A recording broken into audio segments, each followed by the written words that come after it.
A Gênese. Capítulo 10.4. Escala dos seres orgânicos.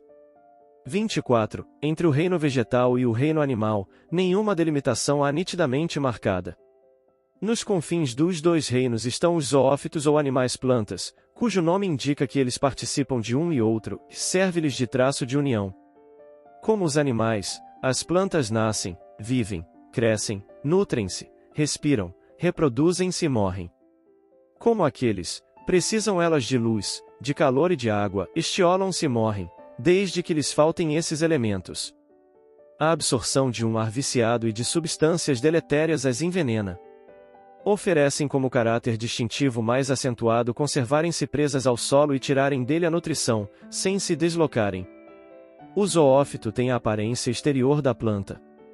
Como planta, mantém-se preso ao solo, como animal, a vida nele se acha mais acentuada, tira do meio ambiente a sua alimentação. Um degrau acima, o animal é livre e procura o alimento, e em primeiro lugar, vêm as inúmeras variedades de pólipos, de corpos gelatinosos, sem órgãos bem definidos, só diferindo das plantas pela faculdade da locomoção, seguem-se, na ordem do desenvolvimento dos órgãos, da atividade vital e do instinto, os eumintos ou vermes intestinais, os moluscos, animais carnudos sem ossos, alguns deles nus, como as lesmas, os polvos, outros providos de conchas, como o caracol, a ostra, os crustáceos, cuja pele é revestida de uma crosta dura, como o caranguejo, a lagosta, os insetos, aos quais a vida assume prodigiosa atividade e se manifesta o instinto engenhoso, como a formiga, a abelha, a aranha. Alguns se metamorfoseiam, como a lagarta, que se transforma em elegante borboleta. Vem depois a ordem dos vertebrados, animais de esqueleto ósseo, ordem que abrange os peixes, os répteis, os pássaros, seguem-se, por fim, os mamíferos cuja organização é a mais completa. 25. Se se considerarem apenas os dois pontos extremos da cadeia, nenhuma analogia aparente haverá, mas, se passar de um anel a outro sem solução de continuidade, chega-se, sem transição brusca, da planta aos animais vertebrados.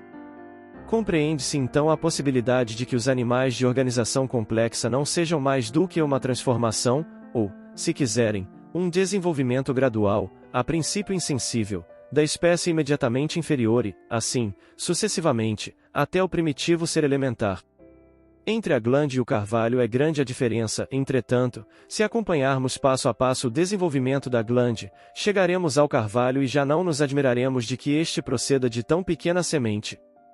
Ora, se a glande encerra em latência os elementos próprios à formação de uma árvore gigantesca, por que não se daria o mesmo do ácaro ao elefante?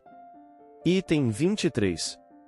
De acordo com o que fica dito, percebe-se que não exista geração espontânea senão para os seres orgânicos elementares, as espécies superiores seriam produto das transformações sucessivas desses mesmos seres, realizadas à proporção que as condições atmosféricas se lhes foram tornando propícias. Adquirindo cada espécie a faculdade de reproduzir-se, os cruzamentos acarretaram inúmeras variedades.